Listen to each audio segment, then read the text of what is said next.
We are live. What's good, people?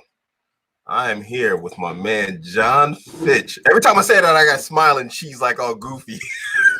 What's up with that? Is this normal for you? Is that something you deal with when you go on people's shows? I mean, I forget because I'm so busy doing my day-to-day stuff. I forget that I've been on TV sometimes. So I'm surprised when people are interested in seeing me because I'm mostly with my kids, and they don't care. Yeah, I know how it is, man. I mean, not that I've been on TV and whatever, but it's a beautiful thing when you're like a superstar to your kids. And I mean, I think every guy, I would hope every guy that has kids would experience that because my kids really look up to me, and I appreciate that. It feels good, man. It's nice. That's why, I mean, I had my kids because I wanted to have kids. I do what I can to like spend time with them. I make sacrifices, and I have them a lot during the week because I don't want to put them in daycare. So I sacrificed the time I could be working just so that I can pick them up from school and hang out for a couple hours extra. Nice, man. Nice. So, I mean, there's just, I don't know, man. There's a weird attitude out today. I don't know if it's like that out in Germany, but in the US where, there's just a real negativity at children and raising children. Bro, Germany is really bad. I mean, I'm a guy with 9 kids. My 9th kid was just born yesterday. Damn. Yeah, man, I've been putting it to work. I always wanted like 10 kids. I might hit it.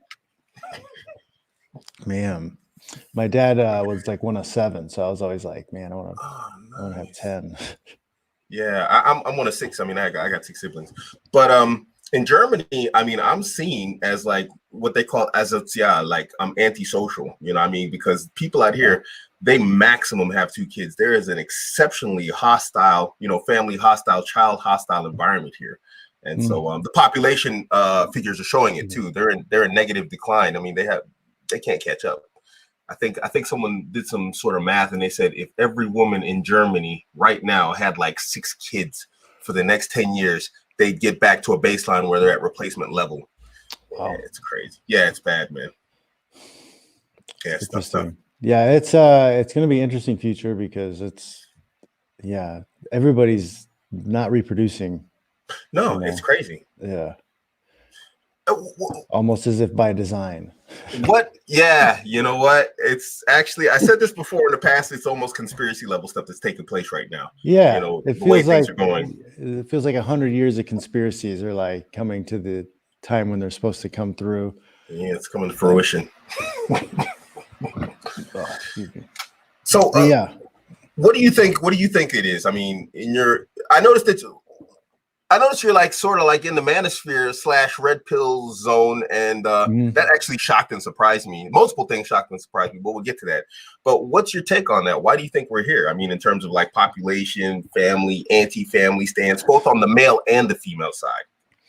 Well, I mean, man, it's such a complex situation. I think there's a lot of players involved and a lot of entities that are independently damaged or benefit from certain aspects of what's going on. But the large conspiracy theory is that the super powerful and the super rich want more control, and more people are harder to control, and they want to control the economics more because they don't like people being mobile. They don't want you to be able to start off poor and then end up super rich. They don't want that to happen anymore.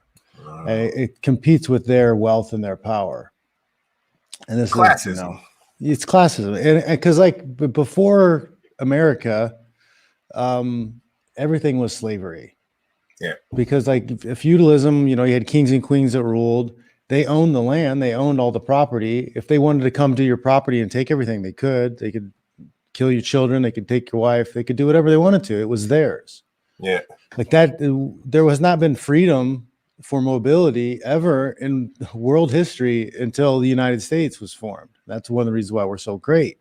That's why America is great, because never has that ever been possible before, because you were always born into your caste system and you were never going to escape it until America came around. And now you have the possibility to start off dirt poor and you even become president. You could become elected president. Like, you could be the most powerful person in the world. And I think there's some people, and this is, again, it's definitely, people call it a conspiracy theory, but there are people who have that type of money and control that they don't want to lose that. Yeah,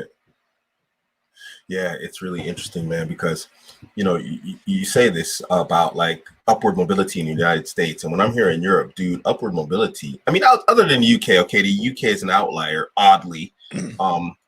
Upward mobility is very difficult in Europe, especially Germany. I mean, you should see trying to be an entrepreneur in Germany. It's so complicated. It's so difficult. And the level of taxes that they charge you, it's almost like they intend for you to not be able to escape the socioeconomic strata that you are currently in. If it's low, you're supposed to stay there, buddy. It's really tough stuff. Yeah, that's the other powerful entities, businesses, corporations. They're the ones that pay to help make the laws that make it tougher for you to do it. It might not even be like a conspiratorial entity at the top doing it, but like, it's just the consolidation of power, the consolidation of control. I think the economics of it all. It leads to corruption, and then eventually there's a downfall. So let me ask you this, since we're on the topic, are you hopeful for the future in terms of like, the way things are going, or what do you think? I mean, because there seems to be like an awakening right now in terms of like red pill. History's like, I've always paid attention to history. I love history. Like, I had a minor in history back at school. So like, it's always screwed up. It's always been screwed up. It's never been like, oh, times are awesome. Things are so awesome and great right now. Like, that's never happened. That's never happened. There was no like paradise, like everybody's happy, everything's cool. Like, there's always been somebody invading, murdering somebody, killing somebody, taking somebody's land. That's been going on ever since we've been walking upright. Probably before. You see it in chimpanzees sometimes, right? But like, that's just so. I'm positive about the future because I feel like I'm able to see things from an outward perspective, and I'm going to be able to utilize that vision to see where the currents are flowing, and then I can tap into those currents and profit. I can do well off of that. And throughout all the times that we've had in history, whether they were the plague or the Great Depression, there's always been people that figured out a way to survive and conquer and use the situation to their benefit. Yeah. So you just have to be that person. You just have to be the person who's ready to pivot and shift and make the changes you need to. That's awesome. This brings me to another topic. I was writing about this. I have a book I'm working on. I'm working on the last chapter right now. I've been working on it forever, trying to get it finished. Like I said, 9 kids, just, man. And like you said, sacrificing so much to be a family man. But let me ask you another question, same line. How do you feel in terms of, what's the words I want to use here? An individual dedication to their society and culture, if that's the right question. I mean, how do you feel? Do you feel like you have an obligation to that? Or, I mean, to try and help save the West, quote unquote? I mean, I think doing things by, man, the West is about individuality. Yeah. So like, to think that there's a way of conforming to save the West, being the West is just continue that idea of being free, living free, doing what you want to do. So, I mean, you're going to have to take the steps to allow that to happen, maybe vote in the right way. But for the most part, even with whoever's put into office, like, you're still going to have to find a way to navigate. And that's kind of what the Western culture and identity is all about, is finding a way. So I think it's better to focus on how to build the future than like trying to save us and go back, or like, I think of it as like it's a current, like the way things are flowing, it's a current. You can't like grab the river and like force it in another direction. It's not going to work. You can put buffers in and dig trenches and do whatever and try to guide the river another direction, but you're not going to like force it all at once. So I think living with living as an example is probably the best and first way to get things done.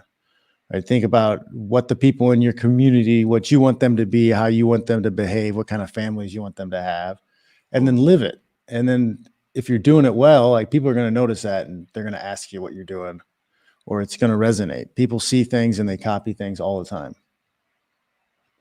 Nice. I like that answer.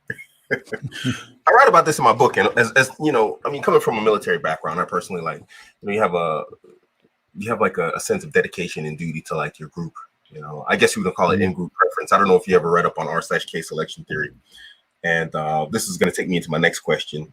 But basically, it's like in-group preference, and me being an American, being a Muslim, it's like you find in-group preference is like pretty, you know, it's pretty spread thin and wide. It's and so it's just, I always feel like there's like a, you know, you got to do something, but then at the same time you got to have low expectations also, because people seem to, you know, always fall to the lowest, not the highest common denominator, unfortunately.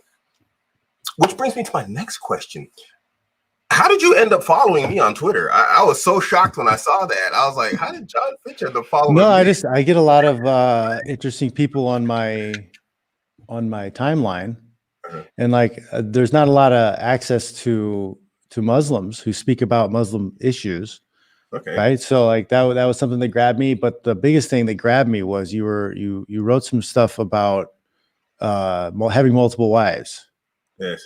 And and how to get them or whatever. And I thought that was fascinating, because that's something that, like, as a little kid, we have a lot of things that are in our natural animal state. Yes. And that makes sense to me. I remember watching a movie called Cannonball Run. It's Burt Reynolds, a really old movie. That is an old movie. And it had one of the guys there's a guy from MASH. He played like a Saudi Arabian prince, and he had a bunch of wives. And I was like, oh, well, that made sense. Like, I was like, this guy's got a lot of money. He can take care of a lot of people. Why shouldn't he have a lot of wives? But then you grow up and you're hammered in with ideology, like it's bad, it's wrong, it's whatever. But then, you know, I've met some Mormons also, and talked with them, and I don't think there's anything wrong. I personally don't think there's anything wrong with anybody getting in a relationship of any kind. Like, they had that chick who was pregnant and was living with 4 guys. Oh yeah. Ooh. Right. Whatever. I don't care. If that's your thing, it doesn't affect me. It's up to you. That doesn't affect me. You know, like, whatever. Like, I think guys could probably do better. Yeah. You know, I'd have a talk with my son if it was him, but do what you want to do, kids. So like that, I think that's a fascinating thing to me is that idea of having more than one girlfriend or more than one wife. Yeah, well, now this is open up a new question. Have you ever taken steps to actually practice that, or are you looking to practice that, or, you know, go into it? Now I'm just curious, like, well, okay. Yeah, I mean, I'm not in a position where I feel like I want to exclusively be with anybody, but I do like the idea of having people that I like having around me. Like, I don't like, you know, just going out and get one night stands or whatever. Like, I'm too old for chasing girls around. But if I find quality people that are cool with just sharing me, like, I don't understand why that wouldn't be a problem. Yeah. You know, this is something I always try and drill into a lot of guys' heads. I mean, you probably know this already, but it's like a lot more women are open to this lifestyle than most men would imagine. I mean, if they can get a monogamous relationship, then of course they're going to get it. But you know, if you're that guy for them, that's my thing too. Is like, because I'm like in the Bay Area, so like men are in bad shape out here. They're kind of in bad shape. So nice. There's a lot of really great women. And not enough good men to go around. Wow, so awesome. Like, I could see where girls would be like, okay, well, I could, you know, date a bunch of losers, or I could share this one guy. You know, we have a similar problem just with Muslims in general. I don't know when it started or where, but at some point, a lot of Muslim guys started making the apotheosis of women in Islam and whatnot, you know, and they act like they aren't women, and then they, of course, pedestalize them, and it's just unattractive to women in general, be they Muslim or not. Women are women. You know, there are, of course, differences in terms of how they behave, or, you know, what their boundaries are because of religion, but in general, that foundation. It's just like, I'm Muslim, you're not, but we're both men. We both like women. There's that general foundation that's always going to be there just because of gender. And so, yeah, we got a similar problem. Guys are, out here being total geeks and dorks, and they're wondering why women aren't, up to like, anything with them, let alone sharing. No, yeah, there's man, I kind of base everything into most decisions people make are based in survival or reproduction, right? So no matter what a guy's doing, he's trying to find a way to scale the ladder in order to get to that place where he can reproduce. But I think the guys nowadays are taught the wrong things about how to attract the women. They end up making the women the prize instead of, making themselves the prize out of living a life that's something that one wants to be next to. Nice. I think that's regardless of religion or where you grow up. I think that's still embedded into us, that idea of survival and reproduction. Yeah, that's a very good point. How a lot of guys have got things confused these days. That really, even if you're not super successful, just if you're doing more than basic survival, women are what do you call it? They're success. They're an object of success. They're a success object. They're like a luxury item. And it's like, it says a lot that a man can go beyond mere basic survival, and he can now like care for another individual. He can support, other than himself. And so I think guys have forgot that dynamic that, 90% of the time, even if their woman works, at the end of the day, women expect that they're emotionally, physically, and financially taken care of. And it's like, to feel safe. Yeah. And guys forget that, at the end of the day, if anything goes wrong, if she crashes her car, she gets a flat tire on the side of the road, whatever else, you have to fix it, Yep. as a guy. And that's a pretty powerful position to be in as a guy. But guys aren't willing. I don't know if they're not willing to accept it or if they. It's that male privilege. Yeah. It's that male privilege. It's beautiful, isn't it? Oh man, I can tell you about male privilege. Yeah, man, it's rough. Oh man. So in terms of like this topic, the manosphere and all this stuff, I mean, do you do anything with guys, or do you work in any particular groups or one-to-one sessions? Anything? What do you do in this? I haven't. Mostly I'm trying to get my expertise is martial arts and self-defense, right? So I'm putting things together to be able to. I want to package something because everybody talks to guys in this space about, learn how to fight, master violence. And that's kind of where I want to kind of fit into this space, because I don't see anybody really doing that. So like, I want to help guys master violence, right? So I'm doing a basic self-defense course. Okay. All right. So I did one last month at AKA. I'm going to do another one here on the 29th in San Jose, but I'm going to put that together, package that as an online course eventually, hopefully this summer. By the summer, I'll have it up. But that way, you have an idea of some basic level something, because you go to jiu-jitsu and spend 2 years getting your blue belt, and then at blue belt you're probably pretty competent in a fight. But even then, you don't want to do jiu-jitsu in a street fight, right? So you're going for a guillotine choke and his friend boots you in the face. It's a bad look. So I want to just fast track the learning experience, to fighting, which you take you to zero to fight ready, like fast. So I'm do you do seminars and stuff? So I do seminars. I'm going to start doing more of them. I'm kind of like developing, because I kind of was watching the space for a while, wanted to see where I could fit in. I'm a decent writer, but like I have a hard time writing. So like forcing myself to sit down and write. So, and there's a lot of people with a lot more knowledge in a lot of the dating and a lot of the pickup and a lot of the other space. So I think the best place I can help out is giving guys a faster way of learning self-defense, faster way to fight, making sure that they're not wasting tons of money learning Muay Thai and Jiu-Jitsu, and it's going to teach him something that's going to get him hurt in real life. Yeah, indeed. You gotta separate the sport from survival. Yeah, absolutely. I talk about guys going out and learning a fighting art, especially one that teach that you have to spar in, where you have to face another man and his aggression. Yep. I talk about that a lot. Yeah, my whole book is about it, actually. I've been actually in quite a few street fights. Unbelievable. As pretty as I still am, I've been in a ton of street fights, and my entire book is about finding virtues and finding the virtue in yourself and in other men through violence and fighting. Mm-hmm. It's a crazy thing, No, like one of the reasons I decided to be a professional fighter was I'd never really been in a fight. I had fought some teammates. Those aren't kind of real fights though. Glorified wrestling matches. I'd fought in a handful of brawls in college, drunken brawls, which aren't really a fight. It's mostly just people pushing around and falling down. So I was like, man, I'd never really ever been in a fight. I was like, I need to try to do this. Let's just give it a shot. And he just went pro. Yeah, my first fight was pro. I went to the fight. I didn't have a cup. I didn't bring a cup because I didn't know you didn't wrestle with a cup, so I didn't know you'd fight with a cup. And I had the wrong kind of mouthpiece. I had like a cheap like double boxing sided mouthpiece, and that was the wrong. So I had to like cut part of it off. I cut the bottom part off.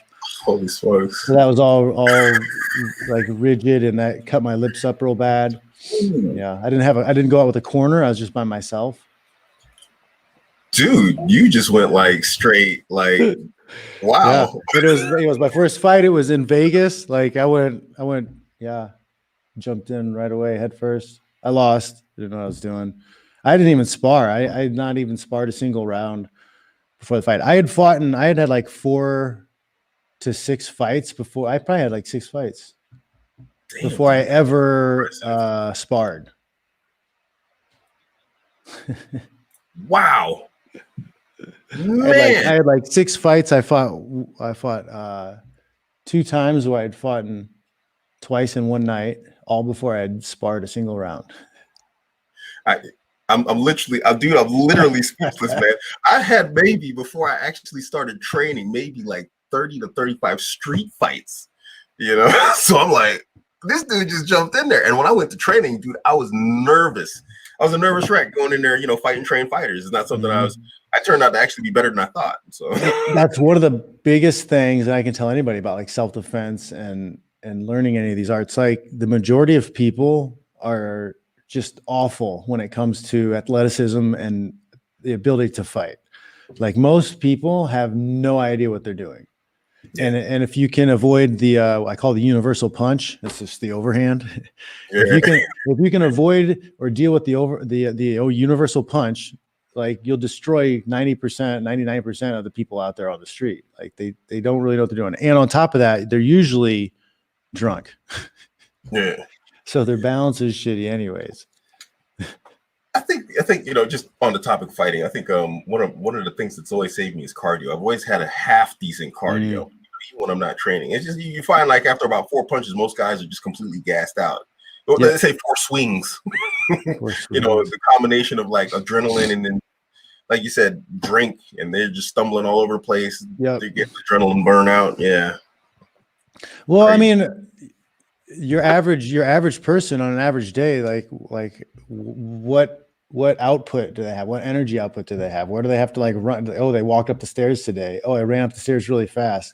Like how many people like take 2 minutes and just run just for 2 minutes? Yeah. Like, I don't know anybody who really does that. I mean, even the people who do cardio at the gym are at a slow pace for 45 minutes, reading a magazine. Like most people are not like fucking doing sprint workouts. They're just not. Yeah. I think in terms of cardio, the person I'd hate to fight the most is probably like a really big fat chick. I'll tell you what, I'm just saying, every time I go to the gym, man, these girls are on the treadmill, man, and they're going crazy. I've not seen cardio like I have with big girls, man. I don't know what it is. They go in the gym, and I guess they're trying to lose the weight, And that's all they do. And their cardio is just, it's insane. That's the thing, though, is they'll get and they'll have good cardio shape because their circulatory system's gotten efficient at pushing the oxygen around through the blood, right? So, but they're still eating shit, so they don't lose any of the fat. Their body composition doesn't change, and then like the stress they're putting on their muscles, they're probably losing lean muscle mass, which means they're going to burn less fat. Oh man! Like it's a downward cycle, and they think they're doing something good by being on that piece of machine when they would do much better getting off and lifting weights. Yeah. But most importantly, fucking diet. Yeah, diet. That's it, man. Diet. You can't outrun a bad diet. Nah, people love drinking a lot of calories too. That Coke and all that stuff. That's the biggest one, I think. Yeah. When you liquefy your calories, like that's trouble.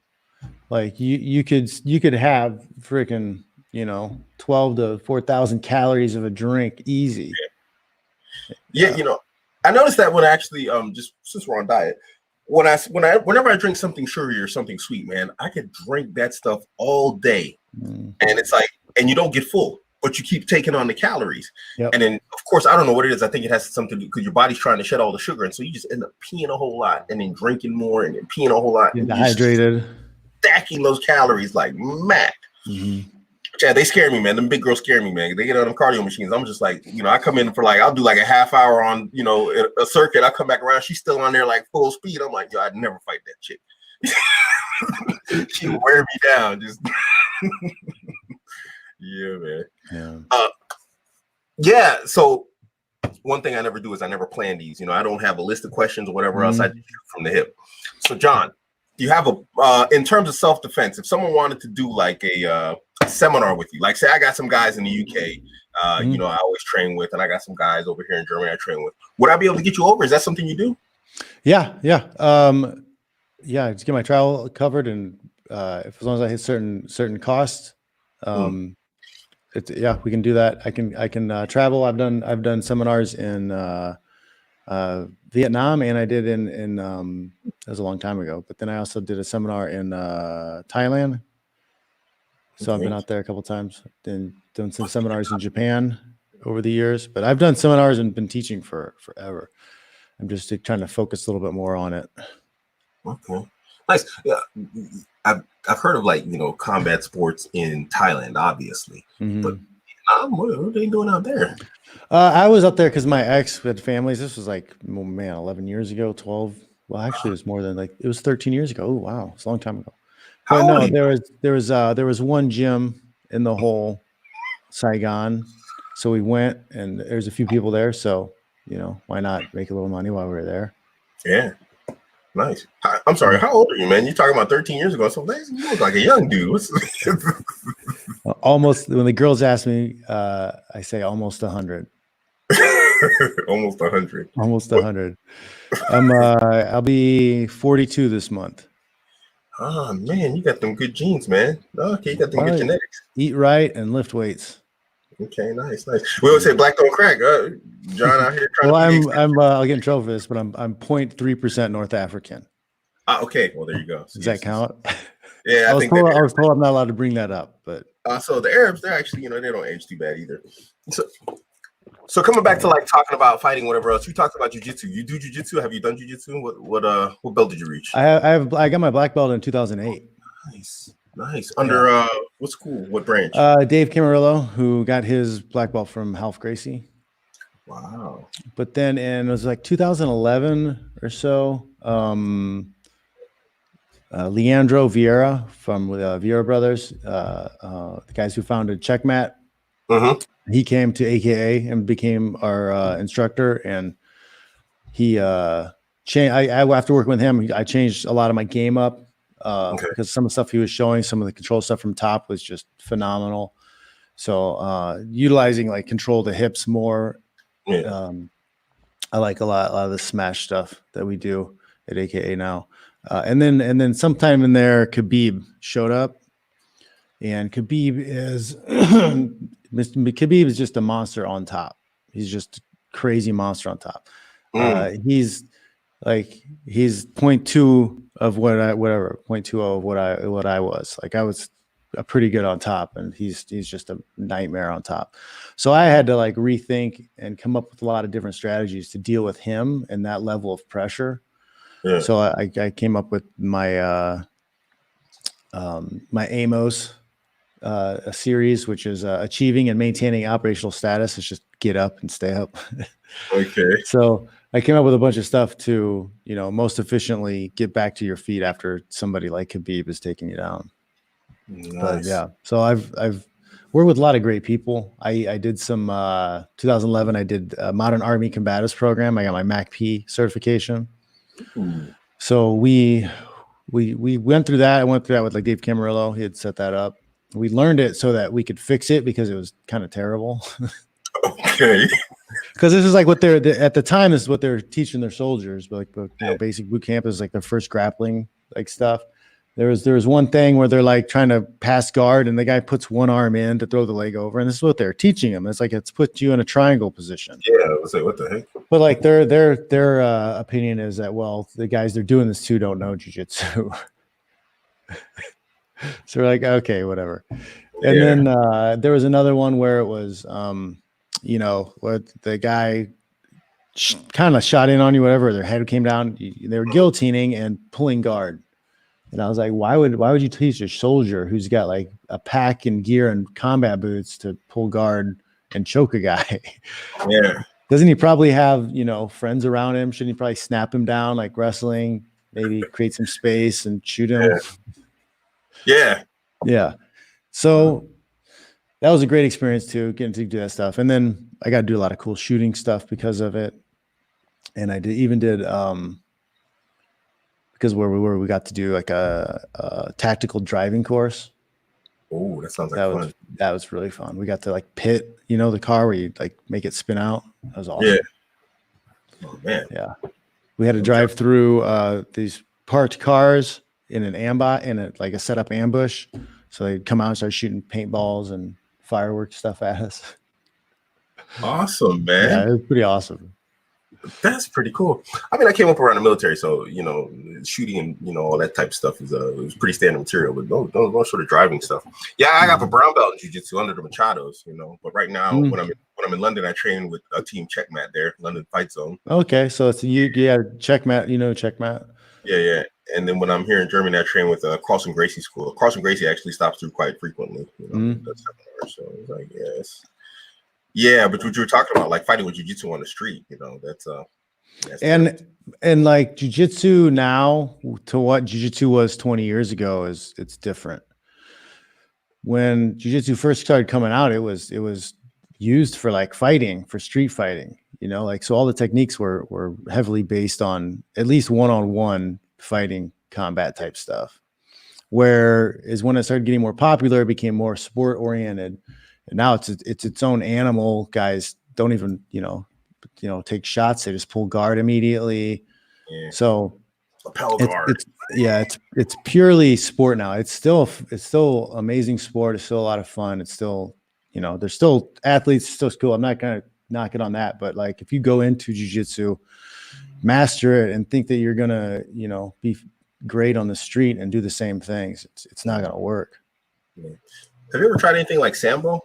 I love the topic of combat sports since we're here. I'm like, you ever tried anything like Sambo? I haven't tried Sambo, but I'm a big fan of the combat Sambo. Okay. Right. Where Khabib and all those Russians. That's why those Russian fighters are like just dominating. Yeah, that's what I was asking. Yeah. Because they come up doing an amateur sport, which is basically just MMA.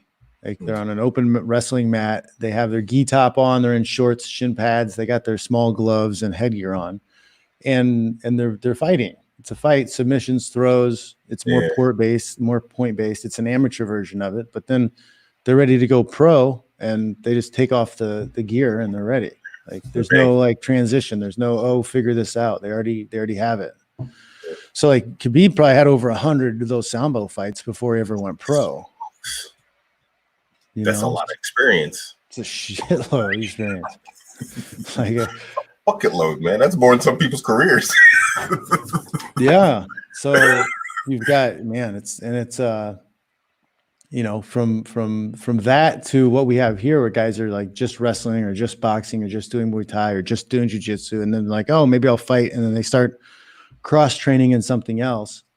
It's not the same. And then the coaching too, I think, is different too, because those coaches over there are more versed in that style. Yeah. Because you have a lot of guys, like, it's frustrating because you'll work with a boxing coach and he'll want you to do everything like a boxer, but you can't do stand up like a boxer in an MMA fight. Like, just the leg kicks alone. Like, if Floyd Mayweather fought a Muay Thai fight, like, he wouldn't make it past the first round because the guy would just leg kick him to death. Yeah. You're too flat-footed in boxing. Yeah. And you're very linear because you're hiding the target. Yeah. Okay. So like when you're that linear, like that leg is in a position you can't turn to check. So you're standing in a way to just give them all the meat of the back of your leg. It's gonna be ugly. And we've had boxers come in and try to transition, and that's one of the first things they have to do is they've got to shift that foot over a little bit. And then a lot of times boxers will be heavy on the lead leg. So they'll put all their weight on that front leg. Well, that's, now you're exposing the meat and putting all your weight on the leg. It's just, it's not going to end well. Yeah. Back in the days when I really started trying to train and learn systemized training, I learned Wing Chun. I spent quite a bit of time with Wing Chun. And one thing we always learned was like this little flat stop kick to the knee. And I was sparring a boxer, and every time he came in for a strike, I just stuck my foot out and I caught him in the knee, and he would always buckle and fall down. And it was just, I was like, okay, that's bad. Whatever you're doing, you got to stop doing it. But he never stopped doing it. And so I caught him with it every time. And I was like, back then I didn't know about like striking people when they're down. We weren't even into that stuff. But it's just like, yeah, there's I think being versatile in your training is something that's very important. That's exceptionally important. Well, also getting into the live aspect of it, it can be, you get hurt a lot if you're going live all the time. If you're, trying to learn self-defense and you're 40 something and you're going live with people, you might get hurt. But like, there's ways to drill, right? You can control drill where you're able to turn the pace up, turn the pressure up to make it more realistic. And you can drill that and kind of, I call it programming the machine. So you run your body through it at slow pace until you get it right. You do it smooth until it's smooth and you got it right, and then you keep turning up the pressure and the speed until it's almost live, but it's choreographed in a sense. Your partner gives and takes a little bit so you feel it, but you can do things like that over and over and over again, and it becomes automatic. So like if you're put in a situation where it actually is 100% live, you start reacting to things rather than having to think about it. And that's I think what a lot of people need to put into their training. Muscle memory, basically. Yep. So let me ask you, while we're coming back to the overall theme, in terms of fighting, training with fighting and all that stuff, what has been the biggest transition you've seen in your mentality as a man in terms of, let's just use the term masculinity and whatnot? How has that affected you as an individual?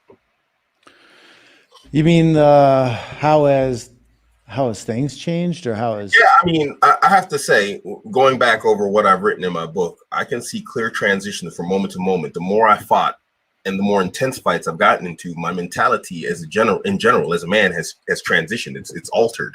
My confidence increased, and these type of things, how I viewed other men, how I interacted with other men. Have you had a similar experience? Yes. So, I mean, confidence lies within doing the work. That's what I say. Okay. So if I show up to every practice on time, if I'm pushing myself 100%, I'm making myself throw up, I'm pushing myself so hard, I'm learning, I'm making gradual steps, I'm getting my next belt. Like, and then I go out and compete and I perform and I do amazing. Like, that's a definite confidence booster. You're on the right path. Like, the world makes sense. I put hard work in this direction and I got to the goal. It's important though to remember not to be output or outcome dependent. Okay, yeah. Right, because that can be a trap. Right? You get too outcome dependent, and then all the good stuff you're doing every day towards your work and your effort to get better becomes dependent on the end result. Well, that can just, steal your joy away from you if you focus too much on that. Like the fun should be the learning and the process. You putting 100% of yourself into something is the reward. Yeah. Man, that's a serious high five right there.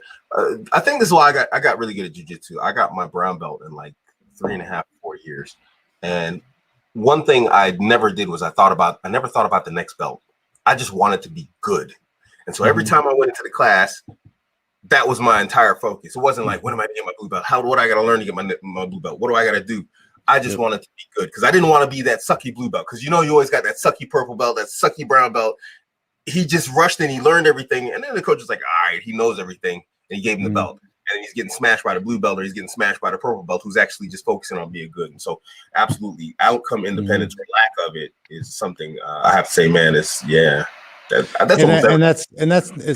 a thing you struggle with, like I have I wrote a book, Filling Up with That Like Ego. It's up on Amazon, but I share my early fight career and a lot of my journal stuff. So like there's me in real time back, 20 years ago, writing in this journal, almost 20 years ago, writing about, my workout and what I was thinking about things. But then you see like, I get real focused on the belt and that's upsetting me, and I'm in a bad mood because, it's something dumb like that. Like you can kind of see these dumb things that, you were doing in the past. It was a hard book to write because you gotta step and read your own words from that long ago, and you just want to choke yourself and like, oh, you're an idiot.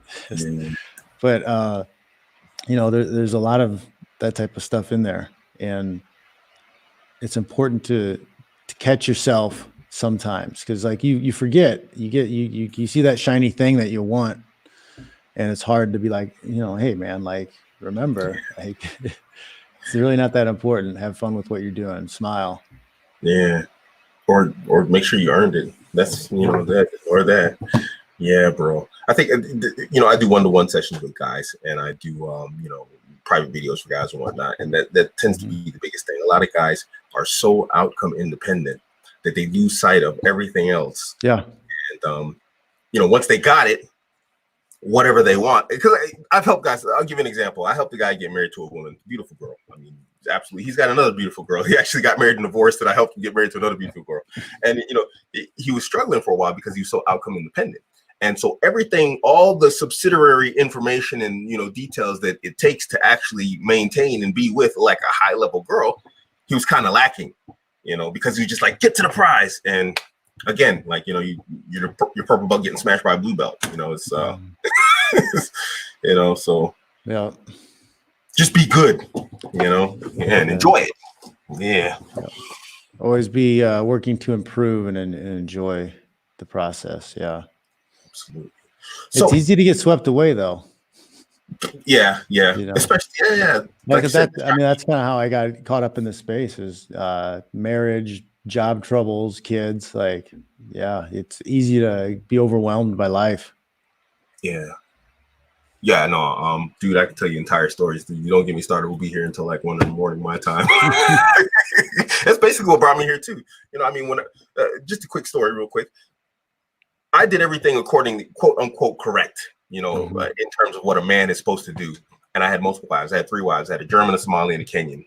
And I was living with 2 in one house. And I was living with, my German wife was back in Germany because she hated Qatar. This is when I was in Qatar.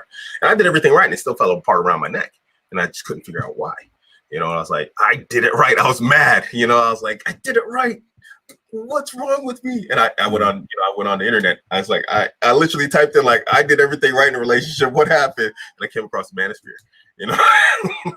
Pretty much, yeah. I started in with some self-help type stuff and business stuff on Twitter, and that I eventually found. I found Cernovich through the 2015 meme war. Okay. And then I had guerrilla mindset, and then I found Ed Lattimore and some other people, AJ Cortez, and that spawned off into me buying the book The Game. Okay. I bought it too. about the pickup artists and stuff, and that blew my mind because as a martial artist, right? Like everything's about technique to me. Everything's about technique. So all it was is like, oh my God, there's these techniques. I knew it. I was like, I knew it.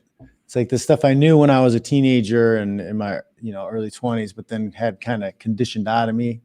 I think we're all naturals until they drill it out of you, till they socialize it out of you. They gaslight you. They keep telling you, oh no, that's not the way it is. And you're like, and I remember as a kid, like thinking like, it's like, I was like, I'm not going to say anything because I don't want to get in trouble or extra talk to. So I'll just smile. But yeah, after a while, it builds on you. I think movies get to you too. Oh God, they're horrible. I was like, the Princess Bride, that ruined it for me. Like I was like, oh, I'm going to find my true love. Oh. As you wish. As you wish. Yeah, I'm going to find my true love and I will serve her. That will work out. I'm not gonna lie, even though I don't subscribe to that whole behavior. That's still one of my favorite movies, man. I still love it too. Yeah. The sword fights and stuff. Ah, man. I have like, there's a bunch of songs and things that I love too, but I know now, like looking at it, I was like, man, that's really soy. That song is super soy. Super. Yeah. There's a ton of that stuff listen to Boys to Men. That was my generation. Boys to Men. Yeah. These dudes were terrible, man. They're literally singing about their girl cheating on him, and he forgives her. Baby, I forgive you.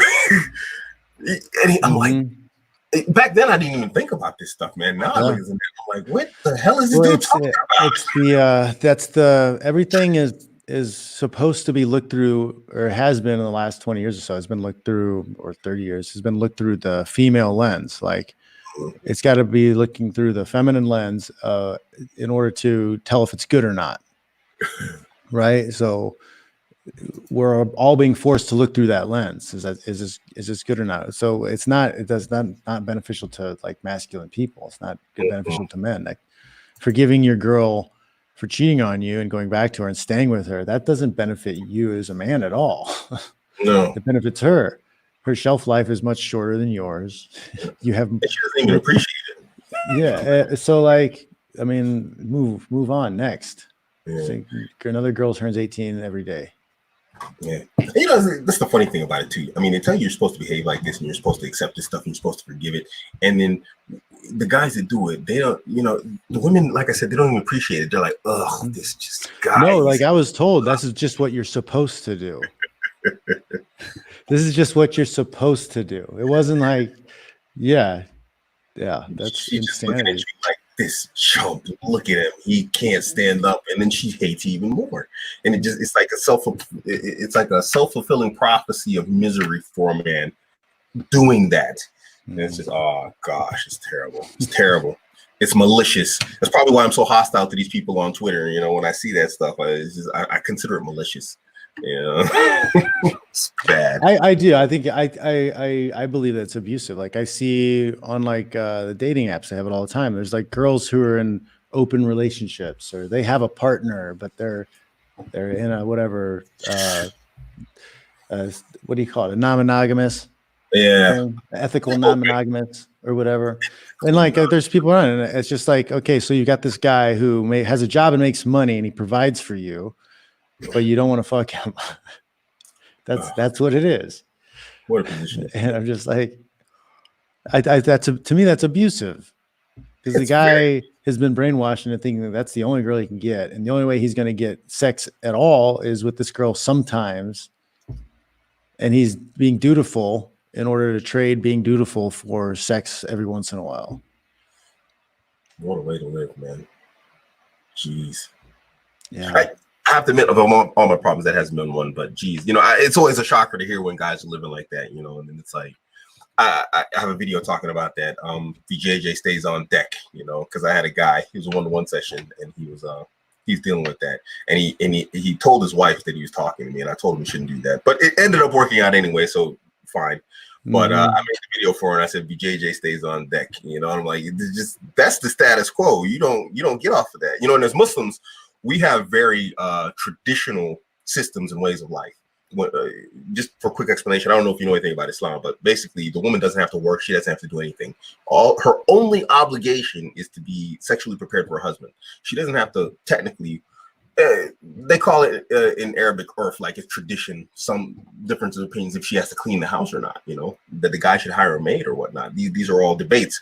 But generally speaking, she doesn't have to do anything but be prepared for her husband to come home and, like, you know, smash out. And I'm like, dude, you're a Muslim and you ain't getting this, dude. I'm like, so, you know, I had to ask a lot of these women sometimes when these guys mention me, because I always tell them, because I got a bad rep with the women in the Islamic community. They hate me because I'm out here telling her husband she should go get another wife. And I'm like, yo, does he pay the bills? And she's like, yeah. Do you stay at home? Yeah. What? Yo, why are you disabled in the bedroom all of a sudden? You know, what's the handicap here, girl? And it's just, dude, they're accepting these ways of life off of this, like I said, this whole apotheosis, this, oh, dude, I don't even know where to start with it. It's so mind-vexingly boggling to me, you know, because even back before I knew all this stuff, that was like, yo, you ain't putting out, you're gone. Put out or get out. Well, it's so I have a theory with some of what's going on is, I don't know if it's going on, but like where things are headed, because before agriculture, like humans existed for like 100,000, if not like a million years. They had the dating pattern, the reproduction patterns of you know, one alpha who populated the majority of the offspring in the small group. So you had, you know, a breakdown of like 20% of the males fathering, you know, 80% of the offspring or something like that. Yeah. And then agriculture started, and people stopped migrating and moving, and the groups got bigger. They went from like 100 to 250 to thousands. With agriculture, then they built walls and needed forces to protect their goods. So they needed more babies. So it was more beneficial for them to pair one man and one woman off and have them make as many babies as they could. Because that just gave you more children. That made the village, the town, the city, whatever, made it stronger. So that's the way we lived for 10 to 20,000 years. But now, like, we have, you know, it's a modern era. We have technology. We have the Industrial Revolution has happened. Yeah. It's easier and easier for women to live now, because they needed men to survive before agriculture, because, you know, the bigger, stronger men could come through and kill off the babies and, you know, take them. So they needed those strong males then. And then during agriculture, they needed the strong males to do the heavy lifting and the hard work and bring the food in and defend against invaders. But then, you know, we have the Industrial Revolution and technology. Women don't need men anymore because they have the government. So there's no real push for them to pair off one-on-one. So that the times of the agriculture, dating, or whatever sexual market is completely gone. Like, so it's going to be a slow change, but they're gone, because there's no necessity without religion for people to pair off one-on-one. So you're going to have all kinds of different things moving forward, because like they have those like, was it OkCupid or somebody did a study that said that 80% of the women choose 20% of the men on the dating apps. Yeah. Well, we're going back to that, you know, that pre-agricultural situation where, because now they have unfettered hypergamy, because they have access to the entire population. So they have access to, you know, half of 7 billion people rather than 100 or 250 people. So that's uncapped. So like they're always going to be looking for the next highest thing. If unless it's taught and everybody recognizes that that's a biological thing that's happening and they put a cap on it, but that's probably not going to happen. Mm-hmm. So we're going to live in an environment where strong men, the alphas, the guys in that 20%, are going to be able to have a larger selection of the women. So I think for the guys out there who, you know, want to be in the game, you got to do a little extra work, and you're going to put yourself in a situation where I think you're going to see more situations where there are guys with multiple girls. Yeah, it's interesting how it's happening. It's actually happening quite rapidly, and it's not, you know, exclusive to the Islamic community. In the Islamic community, you already find that there's, like, you know, just a few guys herding in, you know, large numbers of women. This is something I always tell guys also. It's like, you know, alpha seed, beta need, and with daddy state in play, like you mentioned, it's like beta need has been basically secured. So what's left? There's just alpha seed, and so now they have no restrictions on actually just going out and trying to hunt down alpha. And if you find one guy that's willing to soak up multiple women, then hey, you're gonna find multiple women more than happy to be with that one guy. You know, and you know, trying to program this in the guys' heads, you know, that hey, this is the way it works. This is also a problem, you know, not just the unfettered and unchecked hypergamy that's taking place in the West, but also guys catching up to the new environment, you know, and actually seeing they're gonna have to deprogram themselves. Yeah. You have to take the woman off the pedestal. It's rapid process when guys actually, you know, they commit to it, but yeah, most don't want to. It seems, it almost seems like they don't want to, and it's just the wildest thing in the world, man. It's yeah, well, it's an ego investment, and I've seen a lot of different types of ego investments over the years, and people just they don't want to give up their worldview, no matter what kind of evidence you show them. Yeah, I could agree with that. I guess so. This goes back to what I was saying again. I could repeat myself 100 times. Apotheosis, you know, making women angelic. And we find that Muslim guys are really bad at this. You know, I mean, they get ultra simpy when it comes down to the ladies. And it's just like, yo, that is a woman, dude. You know, you're not sexy doing that stuff. But that's their game, you know. They want to run game like that. And I'm just like, now you mad at me because I don't swoop the girl, you know, that you thought you had. And I'm like, I treat her like a girl, you know, like she wanted to be treated. It's a shame, bro. You got a show. Jon Fitch Knows Nothing. Yep. What's that all about? So I do I have a podcast. I've actually doing a few podcast live streams. Jon Fitch Knows Nothing is my solo one. I haven't done one in a couple of weeks because I had backup mix up with guests or whatever, and I'm going on vacation next week. So I think I'll have some guests. If I don't have one tomorrow, I'll have some when I get back from my trip. I might probably have you on the show sometime to return the favor.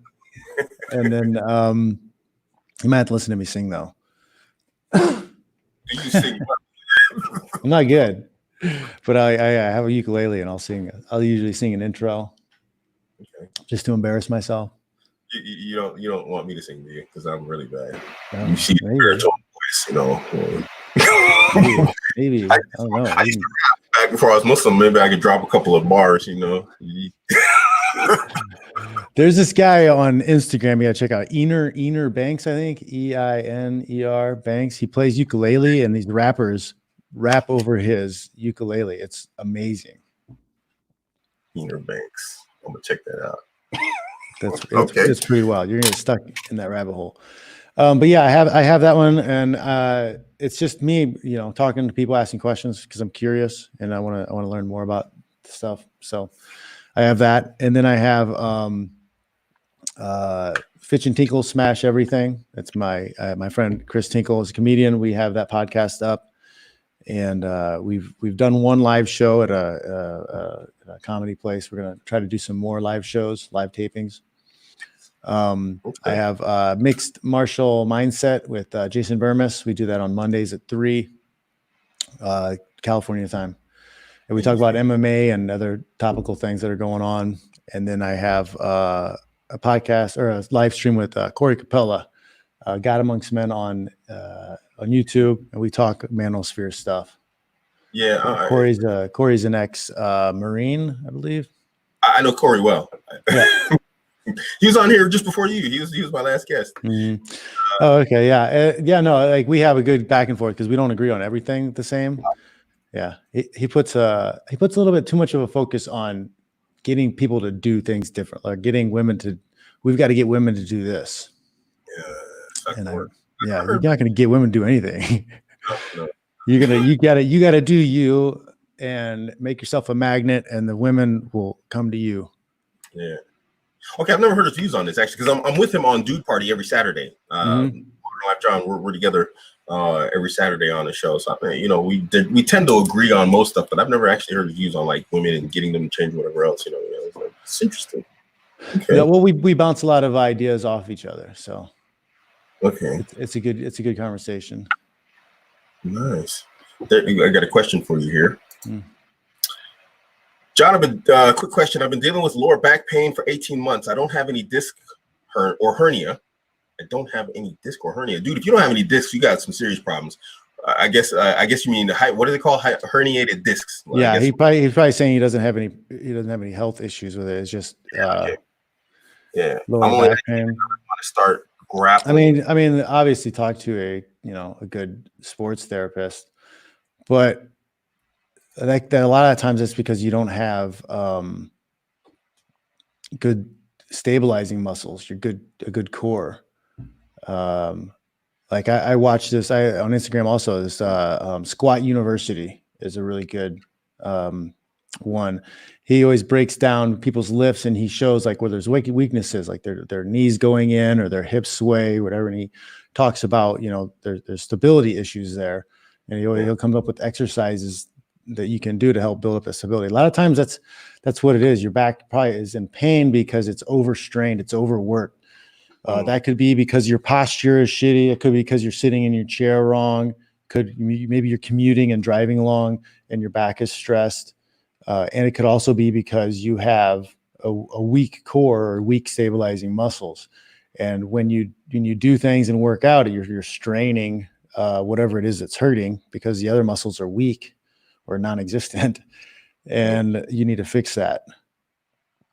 But then again, it could be so many things. It could be your diet, it could be shit too. You could be eating a lot of sugars and things that give you inflammation, and that could be one of the big problems. I never thought of that one. That's pretty interesting. Yeah, one thing that I always, because I'm 47, I'm 48 this year, so I'm close to 50. And one thing I've noticed, like, I constantly work out a lot, and I train a lot, is stabilizing muscles and like the surrounding muscles to whatever is like hurting. Generally, I find that they're weak. Like when I run, I always have lower back issues until I start working back in the gym, and then my lower back pains go away. Yep. So yeah. No, yeah, I was having a little bit of shoulder issues, like a little bit of impingement, and I've been, I'm about almost 3 weeks into, doing some stabilizing stuff to strengthen up my rotator cuffs and that area. And it's already, it's starting to feel better. Sometimes you gotta tighten some things up because shit's not sitting right. Indeed. Going back to what we're talking about, my wife, this is one of my wives, actually, she watches all my shows. She says there's a hadith, it's a prophetic tradition or statement where the Prophet Muhammad, peace be upon him, said, one man will have to be responsible for 50 women, and it's very interesting. I always thought it would be because of war. I never thought because it might be because, like, there's just so few masculine men. Yeah. It could very well be what it is. That's very true. You never know. I mean, human nature is human nature. And from what I can tell, religion is people's attempt to give good guidance about human nature the best they can. Hey, these are the things that we've witnessed over centuries from our ancestors. Maybe do things this way and you'll have a better life. You know what I always say? I always say the creator knows his creation best. This is what I always say. And this came later. Of course, I became Muslim before I started, understanding manosphere and red pill knowledge and whatnot. But there are so many check stops for like hypergamy and like the negative aspects of male behavior within the religion that I'm like, there is no way that this isn't like, revelation from like a higher being creator, because it's just, it really cuts off like, the negative aspects of hypergamy while also taking care of its need. Like I said, like, a woman is supposed to be completely taken care of, from a hypergamous standpoint. What woman doesn't want to be taken care of? That fulfills her need for security and whatnot, but at the same time, there's no free mixing where men and women don't mix together. So your woman technically has no access to hypergamously pursue another man in monkey branch. So, there's just so many things, in the male nature of polygyny, a man wants multiple women, but then you found like prior to Islam, the companions of Muhammad, peace be upon him, they would have like the Mormons, they'd have 25, 26 wives, if not more. And, they're not properly being taken care of. Obviously, you know, they're in a situation where they're not really allowed to go because of the culture prior to Islamic culture. That's something I always thought too, is if I only want to have as many kids as I can afford, I only want as many women as I can afford. Yeah, it gets expensive too, I can tell you that. You know, I shouldn't be like stressing about my life. Yeah, you know, it should be a comfortable thing. Indeed. I don't care what anybody, if nobody knows, they may be small, but these women can eat, man. They can throw down. They can. I don't care how skinny they are. The skinnier they are, the worse they are. Higher metabolism or something. The skinny ones eat a lot. One of them, she was a personal trainer, Polish girl. I had to fire her recently, unfortunately. And man, that girl could freaking throw down. She's like always doing all that cardio and weightlifting and stuff. I'm like, woman, you must have like take a day off the treadmill. All that damn food you stuffing in you. You know, it was actually a turn off. You know, I was like just thinking like, man, you gotta really just drop some mass loads, all that food you eat. What? It's terrible, man. I was like, what the heck? Yeah, you didn't want to envision that, you know, because you always think it was good for the relationship, though. I always tell guys you got to have something you dislike about your girl, you know, in order for the relationship to go well. So it worked well while it lasted. Yeah. Awesome. Well, we've come up on an hour, and I know you're a busy man. You're Jon freaking Fitch, man. Thanks for coming on, bro. Let me ask you, if anybody wants to get a hold of you or your products or whatever else, what do you have? How do they do it? How do they find you? Where do they go? You can go to jonfitch.net and sign up for the newsletter, and everything else is linked to my website. So you can find me and all the other stuff I'm doing, podcasts, YouTube, Instagram, Twitter, all of that. Cool. All right, guys. So you know where to find the man. He's even got a book. Is your book on audio? Not yet. I keep getting asked that, so I need to figure that out. I'm trying to figure out. I have a weight cutting book that I have had ready for the last couple of months, and I'm waiting to get pictures from Bellator to use in the book, but I don't think I'm going to get it. So it's just taking too long. So I'm going to figure out some other art for right now and just get it out. And if they give me permission later, I'll just go back and add it. Yeah. But yeah. So I need to get she wants you to have 50 women just like me. That's my girl. Good girl. This is why she's one of my girls. But yeah, I've been asked by a number of people about it. You know, it's like the third time in a week somebody asked about audiobooks. So that's probably something I should put in the list of tasks to do. Yeah, guys like myself and a couple other guys I know. I mean, it's maybe not a big demographic, but you know, we drive so much and we're so busy that we don't have time to actually sit down and read a physical book. So that's why I was asking, because it's a missed opportunity too, because there's a lot of people, and I got a decent fan base here in the Bay Area. Okay, and that's a good. That's a lot of people commute, so it could be good for them to listen to. Indeed. It's supposed to be a series of books. I've got to like force myself to write the rest of them, because I have like 17 years of journals that I wanted to share. Wow. Dude, that's not a small amount. Mm-mm. And like some of them, it's like I'm like 2 or 3 entries a day while I'm training for a fight. Like because I was just going to read through them and then like do a autobiography, like whatever recap of my life. But then I was like, man, there's a lot of crazy shit in here. Like just the obsessiveness of the training and the cardio, the food, like different stuff. It's like people probably want to see this. Yeah, I'd be interested in that, man. Definitely. But anyway, like I said, I was gonna let you go, good sir, because I know you're a busy man. Is there anything you want to add before we close this out? No, man. Thanks for having me on. I appreciate it. I have to return the favor sometime. Be much appreciated. All right, this is your man Abuamerican with Jon Fitch. See you guys on the other side. Check you later.